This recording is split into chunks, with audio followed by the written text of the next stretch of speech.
The Pulse Network. It's social TV.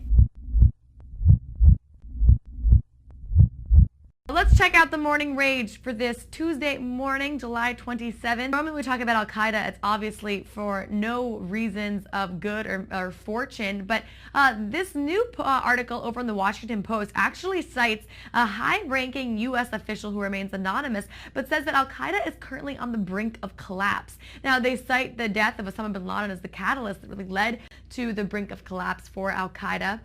They also point to the cumulative effect of CIA drone strikes in Pakistan. Missiles fired by unmanned aircrafts have killed at least 1,200 militants since 2004, including 224 this year in 6 months. So definitely taking some strikes against Al-Qaeda in those various Middle Eastern countries, particularly the Pakistani Taliban. They do say that we can even see the end of Al-Qaeda as the global borderless united jihad. What that doesn't mean is an end to terrorists and people targeting the United States. Taking a look more on the debt crisis that's going on in our country right now. Once again, August 2nd, that debt deadline that is now being ingrained into everyone's mind. We hear it every single morning. August 2nd, debt ceiling. It's over if we don't come to some type of conclusion. Well, now the New York Times is saying that it might not be quite as hard of a deadline as many lawmakers are making us believe. The United States has actually sort of saved up, well, a rainy day fund. They say according to the Treasury Department and some tricky maneuvering and inflow of tax payments, the government can probably continue to pay all of its bills for several days after August 2nd. As we're continuing to inch closer and closer to that deadline and no compromise has yet been met, days could be crucial in coming to some type of agreement over the debt ceiling limit. Now, Christine Lagarde, the new chief of the International Monetary Fund, was outspoken about what's happening in the United States right now. And she says that we need to speak with urgency, that the clock is ticking on this U.S. debt deal. But also, interestingly, Ms. Lagarde warned against drastic cuts in spending, saying these could create a jobless recovery.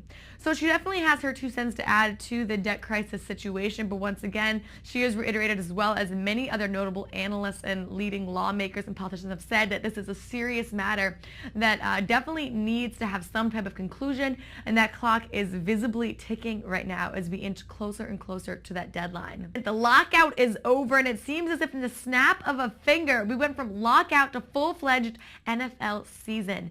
Now people are reporting to camps, they're starting to practice. Our own New England Patriots up here in our studios outside Boston are reporting to camps and are checking out. They have their physicals today, so everyone's excited for what's happening right now. And today's a pretty big day for free agents. Rumors are already starting to fly.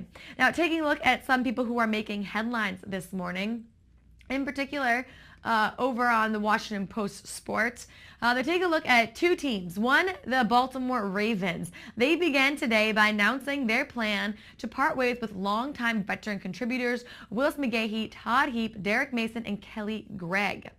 Also, Dallas Cowboys followed suit with the Baltimore Ravens, and they reported that they intend to dump salary by cutting running back Marion Barber, wide receiver Roy Williams, offensive lineman Leonard Davis, and Mark Colombo, and place kicker Chris Brown. So some pretty big announcements from both of those teams. Piers Morgan argued to the Daily Beast, saying that there's no contradiction in his comments on Christy Young's Desert Island Disc show, which was that audio show on the BBC, and my unequivocal statements with regard to phone hacking.